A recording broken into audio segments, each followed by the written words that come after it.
Hello everyone, welcome back to my YouTube channel rational Ravin में फिर से आप सभी का स्वागत है। आज मैं फिर एक वीडियो लेके आया हूँ। आज हम जिस टॉपिक पे बात करेंगे वो है गवर्नमेंट ऑफ इंडिया की कोचिंग इंस्टीट्यूट्स को लेके एक नोटिफिकेशन आया है। उसमें ये बोला गया है कि 16 साल से कम उम्र वाले बच्चे अब कोचिंग इंस्टीट्यूट में एनरोलमेंट नहीं करा पाएंगे।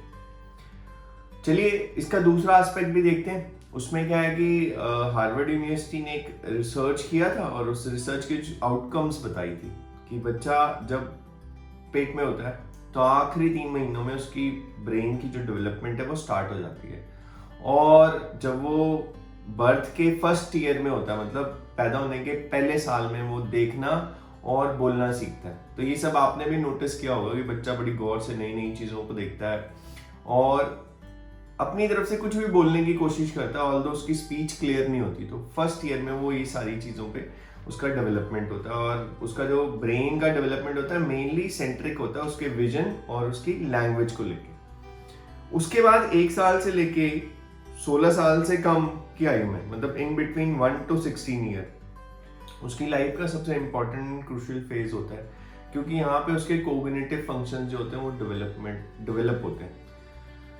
बच्चे का 1 से लेके 16 साल के बीच की जो एज का टाइम इंटरवल होता है, ये उसका सबसे इंपॉर्टेंट फेज होता है लाइफ का, क्योंकि इस टाइम पीरियड के बीच में उसके कोग्निटिव फंक्शन डेवलप होते हैं, है ना। सुनने में ये वर्ड कोग्निटिव फंक्शन या कोग्निटिव जो डेवलपमेंट होता है, ये बड़ा एक डिफरेंट वर्ड लगता है क्योंकि सारे लोग इसको रिलेट नहीं कर पाते। तो जब मैंने अपना बीएड किया था तो उस टाइम हमने ये वर्ड पहली बारी हमने भी सुना था। तो बीएड करने के दौरान हमें पता लगा कि कोग्निटिव फंक्शन क्या होता है, कोग्निटिव फंक्शंस की डेवलपमेंट क्या होती है।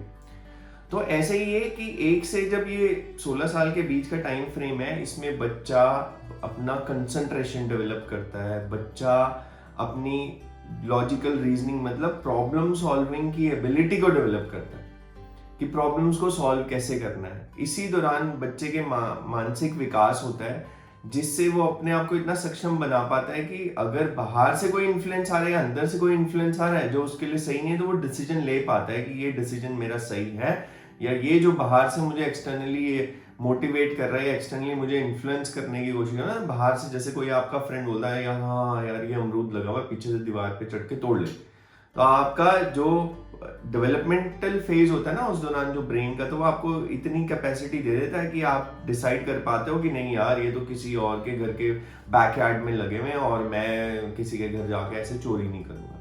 तो यार गुड इनफ, मतलब आप इतने कैपेबल हो जाते हैं कि you can take decision what is right and what is wrong. So main बात आती है कि जैसे अगर मैं इसको रिलेट करूं एक रियल लाइफ एग्जाम्पल से जिससे आप सभी लोग रिलेट कर पाएंगे, क्योंकि जो ये कोग्निटिव फंक्शन एंड डेवलपमेंट का एग्जांपल है, थोड़ा जो लोग उस स्ट्रीम में पढ़ रहे हैं तो उनके लिए बेटर क्लियर देता है। बट अगर हम रियल लाइफ की बात करें तो मान लीजिए आपको अपना एक घर बनाना है ना, आपके पास एक प्लॉट पड़ा हुआ है।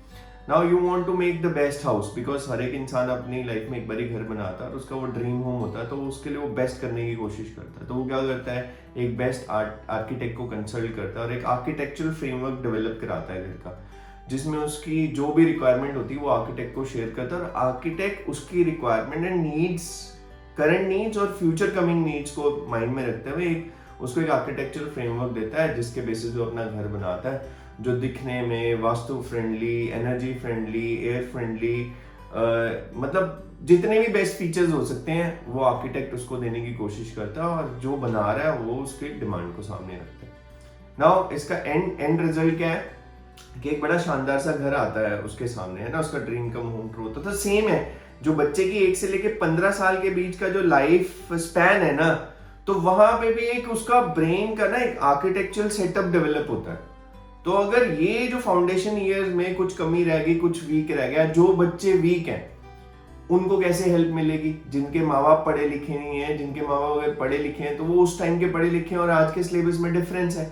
जिसके घर में कोई बड़ा बताने पढ़ाने लिखाने वाला नहीं है, तो वो कैसे अपने आप अपनी ये आर्किटेक्चरल डेवलपमेंट करेगा ब्रेन की? नहीं कर पाएगा, उसको एक एक्सटर्नल सोर्स चाहिए। अब कोचिंग से वो एक्सटर्नल सोर्स के थ्रू मिल रहा था बच्चों को, उनकी प्रॉब्लम सॉल्विंग एबिलिटी बढ़ रही थी, कंसंट्रेशन बढ़ रही थी, they were developing themselves so as to decide what is right and what is wrong. But अब प्रॉब्लम क्या है, अब वो कोचिंग में एनरोल नहीं करा पाएंगे।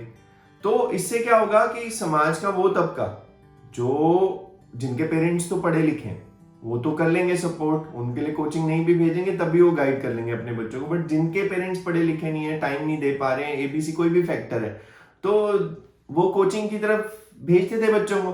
अब गवर्नमेंट की नोटिफिकेशन की वजह से वो भेज नहीं पाएंगे, और अगर ऐसा नहीं होगा तो उनकी वो सारी डेवलपमेंट हैम्पर करेगी। तो इसलिए गवर्नमेंट को एक बार अपने डिसीजन को रिकंसिडर करना चाहिए, और टीचर्स जो एक्सपर्ट्स हैं उनके साथ बैठ के कुछ एक एक रिव्यू मीटिंग करनी चाहिए, और इस नोटिफिकेशन को रिवाइज करना चाहिए, जिसमें विन विन सिचुएशन हो कि वो पेरेंट्स को भी हेल्प करे, उनकी गाइडलाइंस भी मेंटेन हो जाए, बच्चे सुसाइड भी कमिट ना करें। ऑल्दो गवर्नमेंट का डिसीजन सुसाइड को कंसिडरेशन में रखते हुए उन्होंने राइट डिसीजन लिया कि बच्चों के ऊपर पीयर प्रेशर, एजुकेशनल प्रेशर बहुत ज्यादा आ रहा है, उनकी पर्सनल लाइफ तो कहीं बची नहीं, कॉम्पिटेंस इतना ज्यादा है कि सारा टाइम उनका पढ़ाई में चले जाता है। बट बच्चों की ओवरऑल डेवलपमेंट के लिए गाइड और मेंटोर्स का लाइफ में बहुत बड़ा रोल होता है, और इसको भी गवर्नमेंट को अपनी कंसिडरेशन में रखना चाहिए। आशा करता हूँ आपको ये वीडियो बढ़िया लगा होगा। अगर आपको ये वीडियो बढ़िया लगा तो प्लीज चैनल पे सब्सक्रिप्शन का बटन दबाएं, बेल आइकन दबाएं, और अगर आप चैनल पे नए हैं तो जरूर सब्सक्राइब करें, सो दैट फ्यूचर में भी आपको ऐसी वीडियोस मिलती हैं। बाय।